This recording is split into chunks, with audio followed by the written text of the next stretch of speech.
Queen here, life after money, and assisted by my cat called Mayze.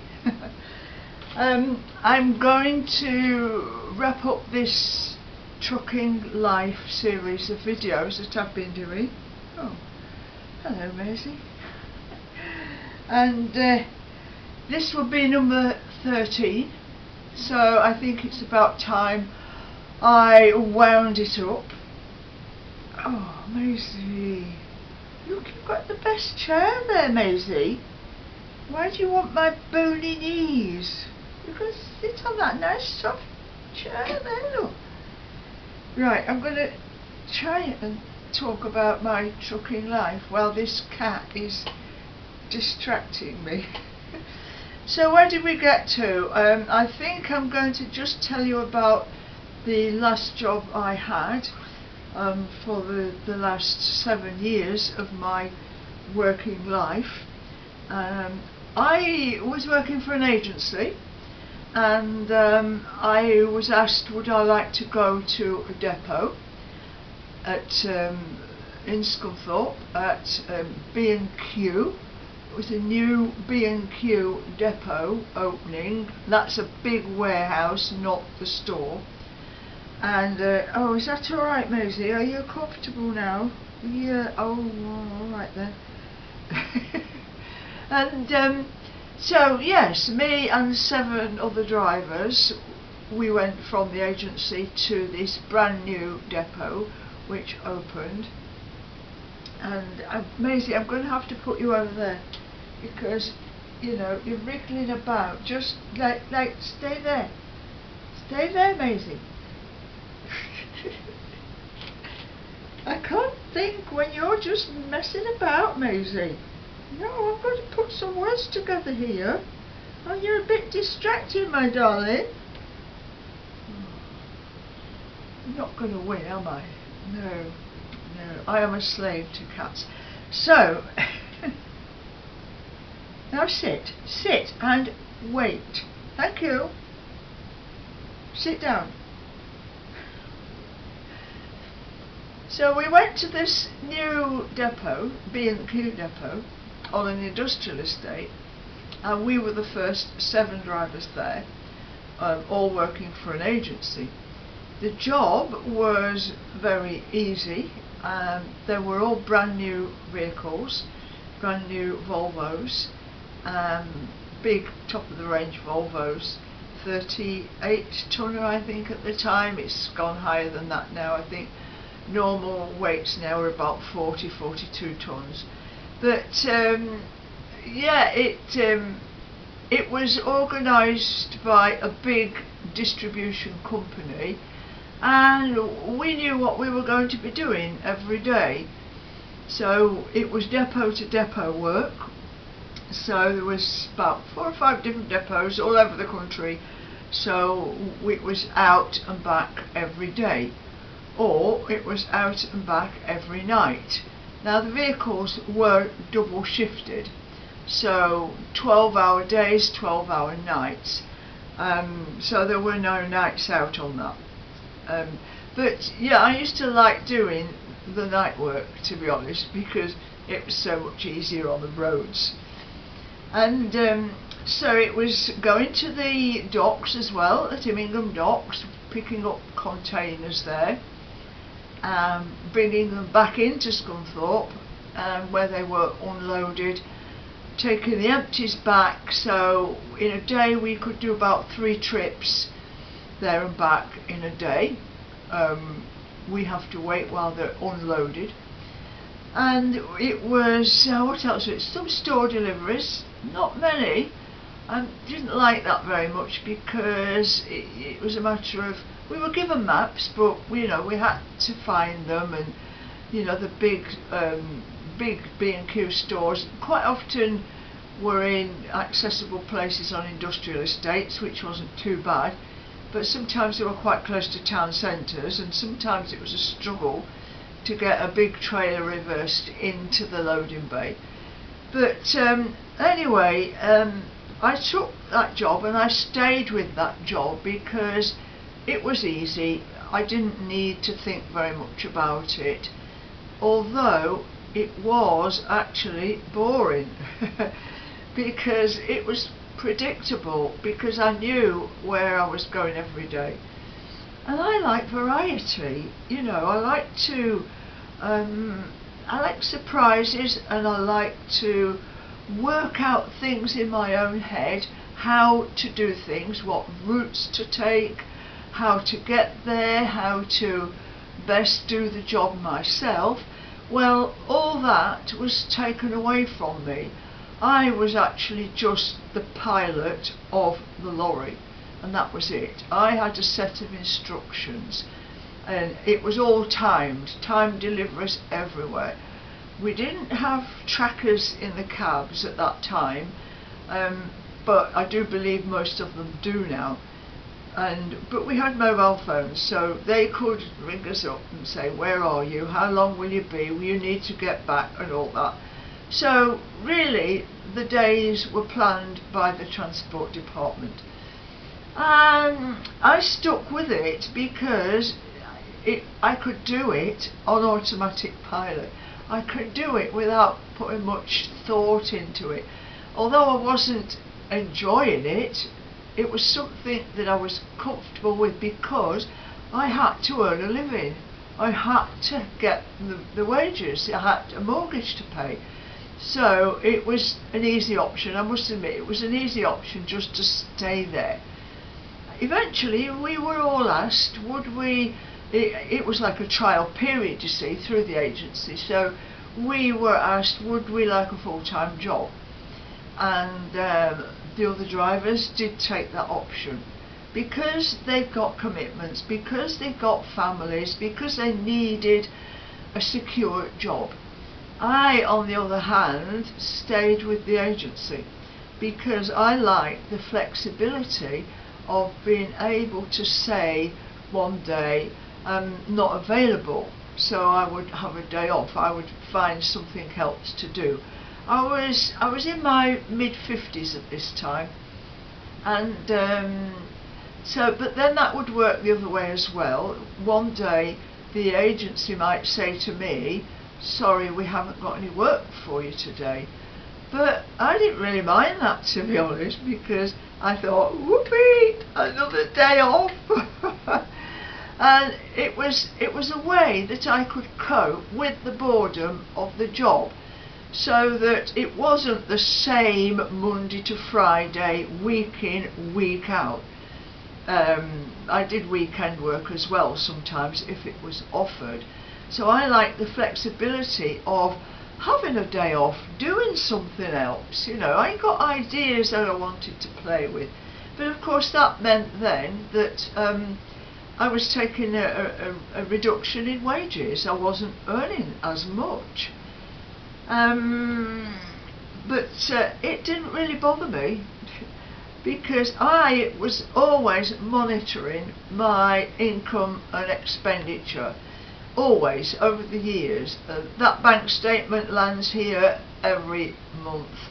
I look at the figures and then I make decisions about what direction should I go in next. Where do I need to work more, or can I have more days off? This kind of working suited me. The bank balance went perilously low sometimes, and I thought, oh, I better go to work and earn some money. But I was getting fed up of being stuck on the M62 motorway. You set off from here in the morning and you can guarantee in an hour's time I would be stationary on the M62. And my mind was ticking over, and I'm thinking, I could be doing something different. Why am I sitting here doing this? So then, another thing I didn't like about the job was, at that time, the Brussels started bringing in more legislation, and that was a bit annoying because we, as drivers, we'd all got loads of experience. We were then started to be treated just as well, a robot actually. You know, if they could get a robot to sit in that cab, they would. And I always said as well, if they could train chimps to do that job, they would. You know, I was becoming brain dead, basically. So I needed that time away from work to start using my brain again, to kickstart my brain, because I had ideas of what I wanted to do. I didn't want to become a robot or a chimp sat in the cab, but then I had to do a certain amount of work to pay the bills. So another thing we had to do, training. We had to do more training. We were assessed by trainers every step of the way. I had to go and sit in a room and watch a training video how to couple and uncouple a trailer. Now, you know, in about 30 years, how often have I done that? But, you know, I had to go through the motions, do what I was told. I just had to knuckle down, and you know, and it was really getting to me, because in the early years it was great because I could use my brain then. I could work out how best to do the job. But you know, in as I say, in my mid-50s, I was a robot and I really didn't like it. So when I got to 60, that was when I was legally able to retire. I was born at the right time. Women these days are having great difficulty claiming any pension because they were born after that date. I was born in 49, so they keep moving the goalposts now, and I do feel sorry for these women, because you know, if you've worked out how much you need to put away and how much you need to save for retirement, and then all of a sudden the goalposts are moved further and further away, it's just not fair. Women are now retiring with no money. But I want to give them this message, because I retired at 60 and I got £200 in the bank, and that was it, because I'd run my bank account really down low. There was one mortgage payment left in that bank account, but I never felt worried about it. It didn't bother me. I looked on it as a new challenge. This was my next job. This was my new challenge. I was going to survive no matter what, and I was determined to survive. I thought, right, cut the spending right down. Just stop spending. Don't spend any money unless you need to. So I knew the difference between needs and wants. So I needed to pay my mortgage, which is what I did, and that was the first to be paid out of my pension. And utilities, well, you can cut down on your use to reduce your bills of your utilities, and I've always been very careful like that. I had a car, so I would like to keep that car, because after a lifetime of driving up and down the road, I cannot suddenly stop driving. I have to have a vehicle there for me to get into and go wherever I want to go. So that car needs to be paid for. In the 10 or 11 years that I've been retired now, just over 10 years, I've upgraded my car, because that is sort of quite high up on my priority list, and also high up on my priority list is cats. I took on the responsibility of adopting cats, really. Cats seem to find me, and cats that needed homes, cats from rescues. And this lady came to me with 4 kittens. She was living rough, and I got her here. I am connected to a cat rescue here in the village, and I do volunteer for them, but the pens were full, so she came here because there was nowhere else for her to go. So we reared her kittens, they were found homes, and then I thought, well, she might as well stay here now. So then that happened again a second time, so I've got 2 lady cats that are now around about 8 years old, and I've got a 3rd rescue. Well, he wasn't really rescue, he decided he wanted to live here, so, and I okayed it with the owner. so 3 cats. So yeah, so my money situation was at rock bottom when I retired, but by stopping spending on the, you know, the frivolous bits, the popping in a shop and grabbing 6 items when I only need 1, that all stopped. And every penny I spent was monitored. So after, I think, about 3-4 years, I used to pay in lump sums into my mortgage, you know, where you pay your mortgage. I used to go in the office and give them, got £500, pay it off my mortgage, thank you. Managed to get rid of the mortgage early on my pension, because this was my job, and it was a challenge, and it was great, I managed. So, and now I'm in a better position now because of how I live, because I live frugally, I live simply. But I have covered that on quite a lot of other videos. And so what did driving do for me? How did it mould me as a personality? What did I get from driving a lorry for 32 years? I was very shy before I did this. So throwing myself in at the deep end, working in a male environment, was very difficult at times. I think I might have already said that.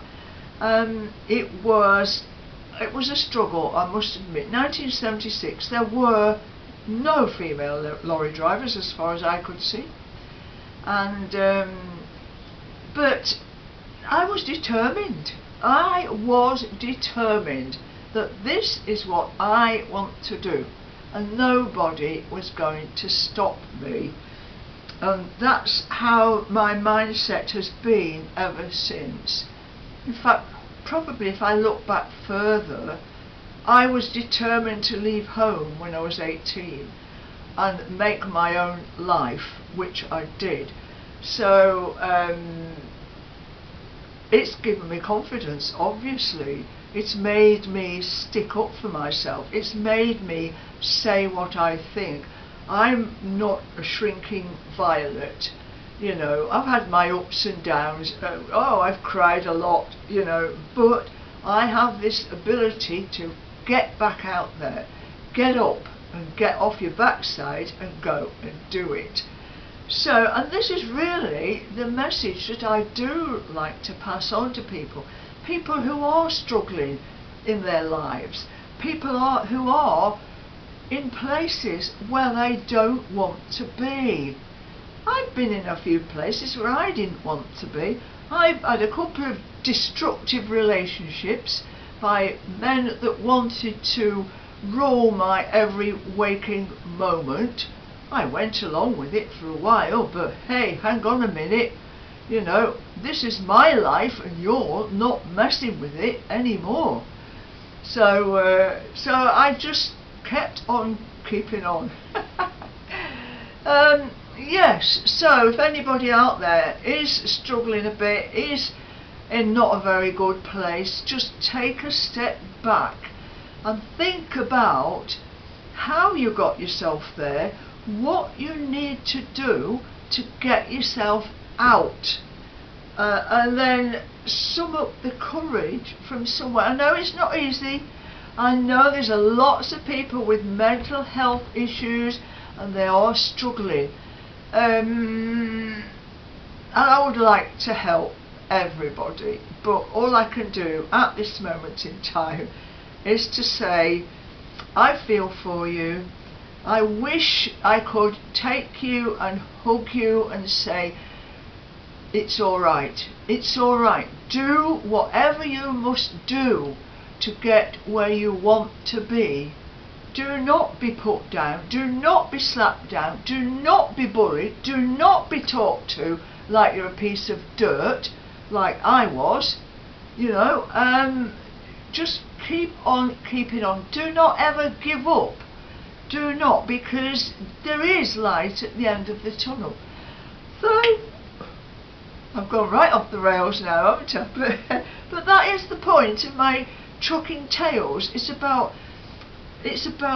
rejoicing in the life that I chose for myself.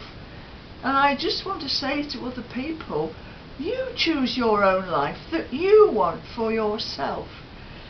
So this is me, Queen, life after money, and I'm now going to have to move Mayze cat to reach for the camera. Mayze, come on, say goodbye to the people out there. There you are, look, here you are, look, look. Oh, she's a gorgeous pussycat. Sit there, Mayze, sit there, darling.